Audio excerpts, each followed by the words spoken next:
இந்த நாளுக்கான கர்த்தருடைய வார்த்தை, நிச்சயமாக நான் உன்னை ஆசீர்வதிக்கவே ஆசீர்வதித்து உன்னை பெருகவே பெருக பண்ணுவேன். எபிரேயர் 6:14. ஆமென். இந்த ஆசீர்வாதம் ஆபிரகாமுக்கு கர்த்தர் கொடுத்தது.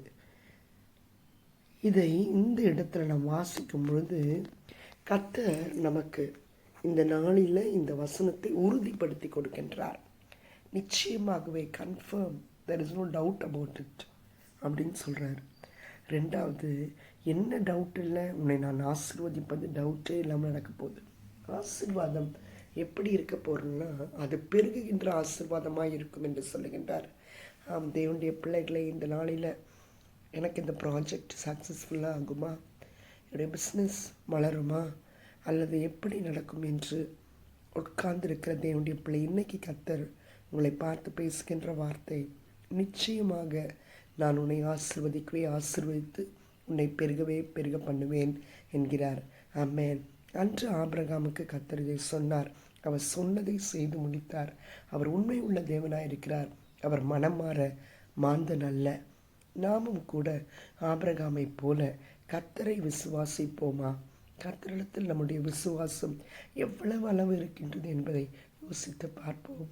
கர்த்தரிடத்தில் விசுவாசத்தை அதிகமாய் வைக்கும் பொழுது, அன்று ஒரு நாள் ஒரு வாய் பேச முடியாத, காது கேட்க முடியாத ஒரு குழந்தையை வைத்திருந்த ஒரு தகப்பன், அவன் சுகமாகும்படியாக கர்த்தரிடத்தில் வந்து இயேசு கிறிஸ்துவை பார்த்து, என்னுடைய விசுவாசம் பெருக செய்யும் என்று கேட்டார். அவருடைய விசுவாசத்தை இயேசு கிறிஸ்து பெருக செய்தபோது அவருக்கு அந்த நாளில் அற்புதம் நடந்தது. ஒருவேளை இன்னைக்கு நம்முடைய விசுவாசம் குறைந்து போயிருக்கலாம். கர்த்தர் இன்னைக்கு நம்மளை பார்த்து என்ன கேட்கிறார்னா, உன்னுடைய விசுவாசம் எவ்வளவு இருக்கின்றது? இந்த ஆசீர்வாதத்தை பெற்றுக்கொள்ள தயாராக இருக்க நம்முடைய விசுவாசம் வளர வேண்டும், விசுவாசத்தை பெருக்க வேண்டும்.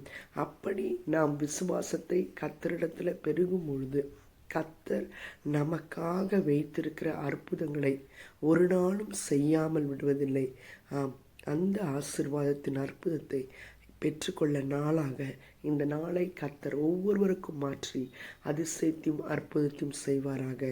உடைய வாழ்க்கையில் கர்த்தர் பெரிய காரியங்களை செய்ய வல்லமை உள்ள தேவன். இந்த இயேசு கிறிஸ்துவுக்காக நேரம் செலவழிக்க நம்ம ரெடியாக இருக்கிறோமா?